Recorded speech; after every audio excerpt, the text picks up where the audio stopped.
G'day beer lovers, Aussie beer lover here. I'm standing at the front of a very innocuous factory in Dandenong South in Melbourne here in Australia. This is the brand new, relatively new brewery of Kaiju beer. I'm going to wander in and have a bit of a look, see who's in here. The bottling line here. Stuff come in. I can see Callum up the back there, there's Nat as well. Oh, Callum, Hi. How's it going, mate? Yeah, good. So, what have we got out here, mate? What's I can see we've got a bit of Italian hardware here. What's Okay, so what's that setup worth? it's worth a lot of money. It's LA Inox brew house. So the setup is mash kettle on the right and the lauter tun on the left, and whirlpool in the mash kettle as well. That's a nominal 2,500 litre system, so just over 20 barrels. So it's we're running it off a 300 kilowatt steam boiler, which I think is 30 horsepower, and the system can run up to 5 bar. We're running it at about 3.5, I think, at the moment. So that's steam pressure. So we get a really good run up to boils really fast and that sort of thing. We don't have too many problems with getting heat in this place. Hot liquor, we've got 7,500 litres of hot liquor and I think 4,000 cold liquor. And the mill that we're using, we got an oversized hopper built for that, so we can get about a ton of grain in the hopper, and we can just do our mill in one go. So the brewer usually will drop a bulk bag of grain and then any specialty malts in on top of that, and then the brewer can just mill the whole thing in and not be concerned about putting bags of grain into the mill or anything like that, and not having to crush and then do grist after that, drop grist after that. Probably not a huge difference, but it's just the way we're doing it. And so What about the cold side? Sorry? What about over in the after we finish up? So yeah, after this lovely Italian hardware. We've got this really awesome key plate at the front, which is really cool. It means that everything's kind of accessible for us to all the operations of the brewery. A two-stage heat exchanger as well. So we're using cold liquor and glycol to chill the wort down. We've got a nice big tank there for cider. So we make apple cider. It's the Golden Axe. Yeah, Golden Axe apple cider. So that's Great video game in the 90s, by the way. Yeah, I know. That's a big part of why we called it that. Shh, don't tell it. Don't tell whoever the developer was. But so that's a 14,000 litre tank for cider. All the fermenters, we've got 5 fermenters at the moment. They're 5,000 litre tanks. They're not carbonating tanks, so they don't act as a bright beer tank. They're just fermenters, and we've got a 5,000 litre bright beer tank as well, which is where we do carbonation. We do also have an inline carbonator.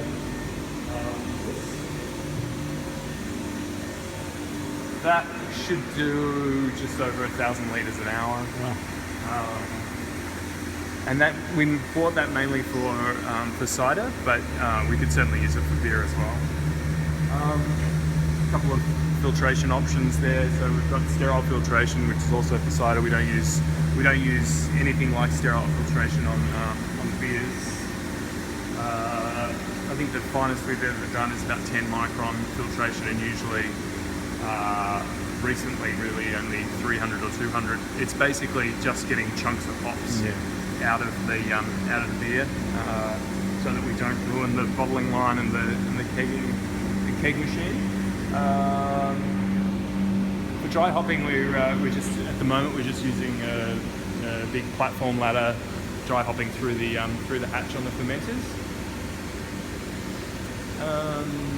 Very hands-on, very traditional. Yeah. I guess there are other options that we could explore in the future. But It's fun though. That's fun. Dry hopping, putting it in yourself. Oh yeah, It's the best bit. I mean, you don't really, it's not ideal to be out there opening tanks for the kinds of beers that we're making, but it's it's a risk that we're happy to take at this stage.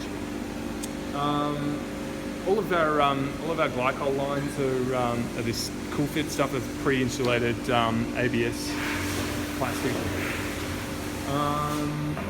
and we've left room here for a third vessel at some stage down the track. Probably not that far down the track. We're about to order some new fermenters as well. Bigger ones than these, so probably 7,500 litre. Yeah, that was good for the Canadians in the room. Yeah. And then bottling line. Should we go around the other side? Yeah, absolutely. Watch your step.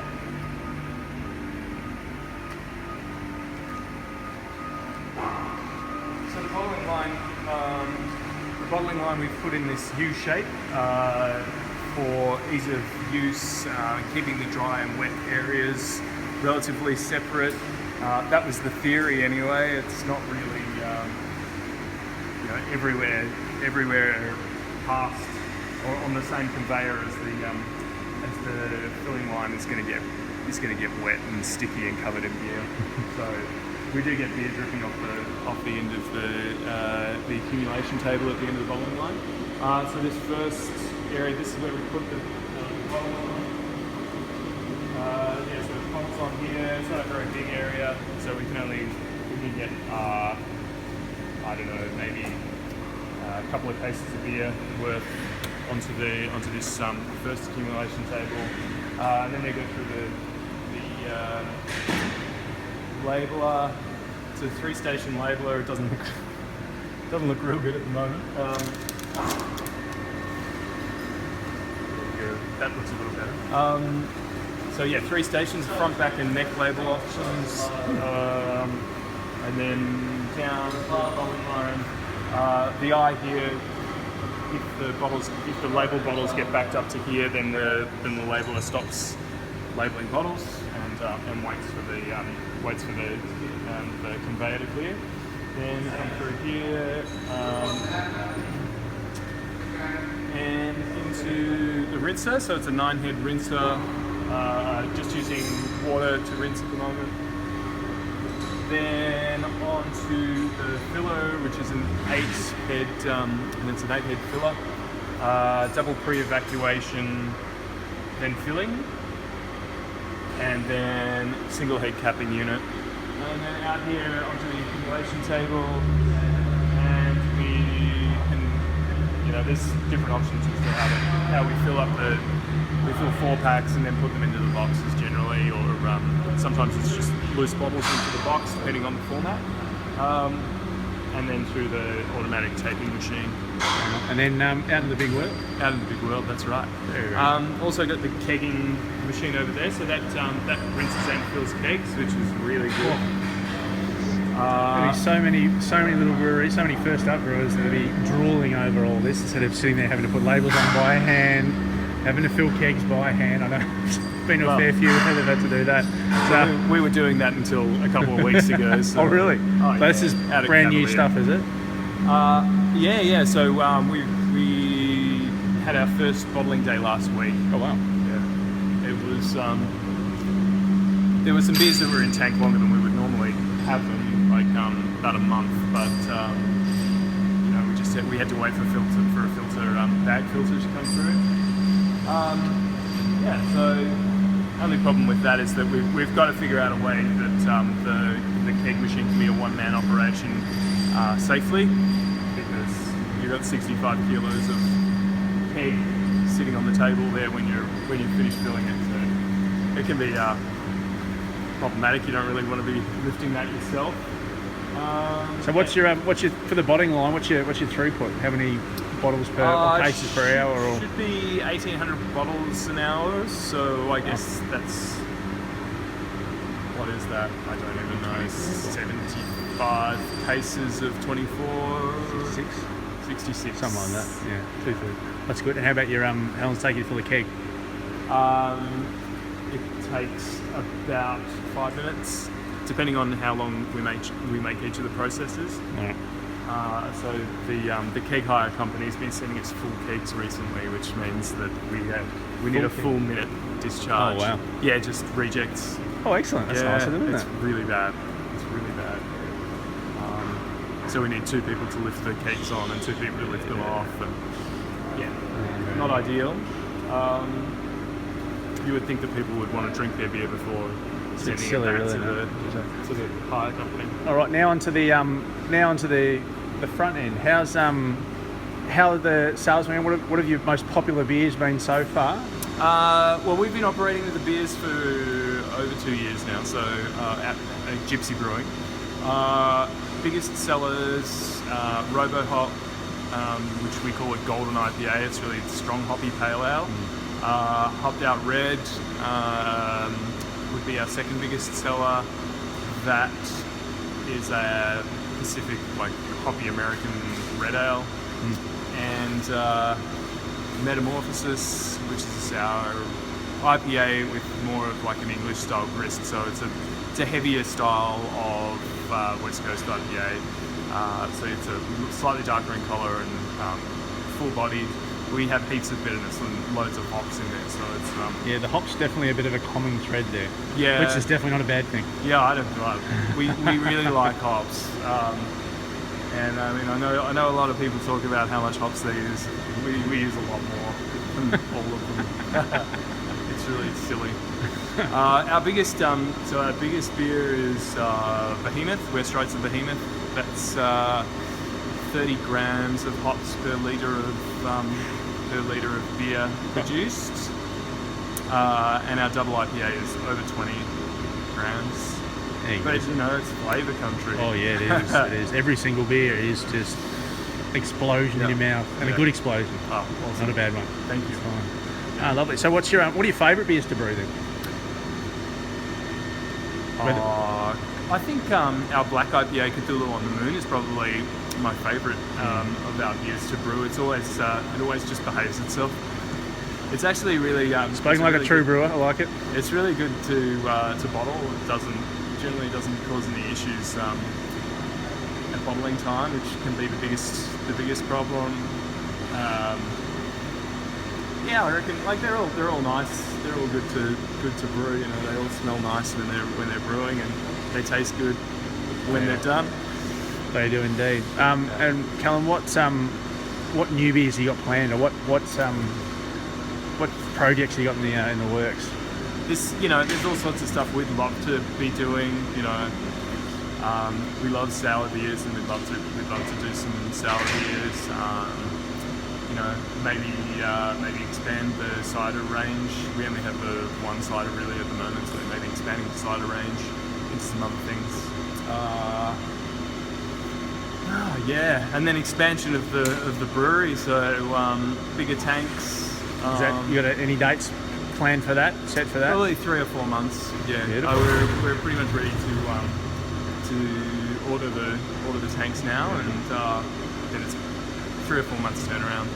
Yeah. So everything that we have here at the moment is all the big stuff is out of Italy, except for the bright tank, which is Czech Republic. It's called PSS. It's not Premier Stainless. It's got a Czech name. I can't remember. I couldn't pronounce it anyway. Yeah. So that. But so we're not 100% sure where we're going to get the next lot of tanks from. It does make sense to look at China for fermentation vessels. The ones that we worked with in the past have been all right. It'd be interesting to see. G'day. How's it going? How's it going? Who we got here? I'm Grom. From Exit Brewing. Exit Brewing. You guys are brewing out here too, aren't you? We are, yeah. And making good beers here. This brewery is making some awesome beers from both Kaiju and Exit. So you're up to bottling number 12 at the moment, it looks like. That's right. Thanks very much. Excited about that. There's actually some boxes over there if you want to grab some samples. Oh, lovely. Oh, Well, I lovely. might just do that, but I don't know if I'd say it on here, but yeah, it's great. No, magnificent. How long have you been brewing here for? I'll jump in. 2 months now. Yeah. 2 and 3. Yeah. And how's it all going? I mean, I know personally the beer's getting all over the place in Melbourne, at least. Yeah. How the sales going? Really well. Yeah. The last several beers we've done have sold very quickly. So this one hasn't hit the shelves yet. It's still all over there. So it'll be out over the weekend, hopefully. Probably next week by now. But yeah, so it'll be a nice mid-strength pale ale for summer. Oh, barbecue summertime. weather. Beautiful. Yeah.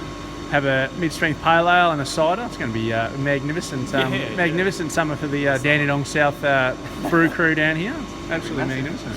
Yeah. All right. And while you're both here, have you got any plans for going to any events or festivals or anything coming up over summer? Yeah, absolutely. Yeah, I think we're going to do a couple together as well. We're going to share a stand at Ballarat and Geelong.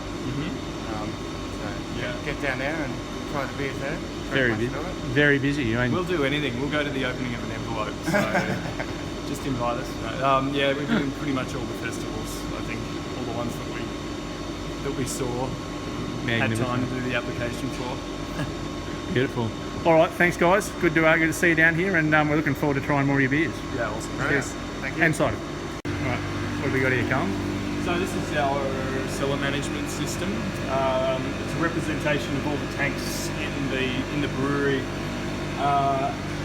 and it gives us the temperature that they're at the moment on the front screen. And when we want to make a change to something, we just go into the screen and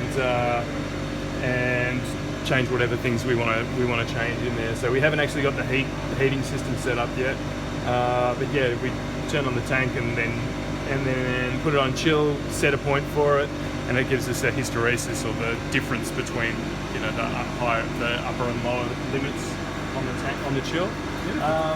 So it's a nice, intuitive, easy to use system that we've kind of been involved in designing with Decam, who are the electricians that did the job for us, and they had people who could do these kind of PLCs.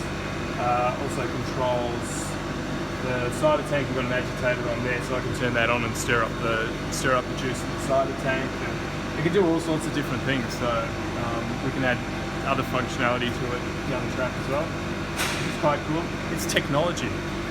It's it looks very, very advanced compared to some of the hand controlled breweries that you see around, especially the smaller ones. Yeah. And it's good to see you're getting in with the top technology around the moment, and with the whole brew setup. It's Well, we're finding it really useful at the moment. Hopefully soon we'll also be able to set it up to there's an app for it, so we'll be able to access our temperatures online and keep records of everything. Why would you need to come into the brewery? Why would you exactly? You just don't need Down to the beach having a beer, just check that out. Yeah. Exactly. Well, it would be really handy because on the weekend you might have started a brew on a Friday, and you might anything could happen. So with one of the tanks, the first time we used it, one of the outlet valves on the glycol was closed. We get in, and it could have been an issue. So with this, we'll know, and it'll send us an alarm if things go too far out of spec as well. So that's Beautiful. Yeah. Well, keeping up, mate. Bringing beer into the 21st century here. Very good. All right, beautiful. Awesome.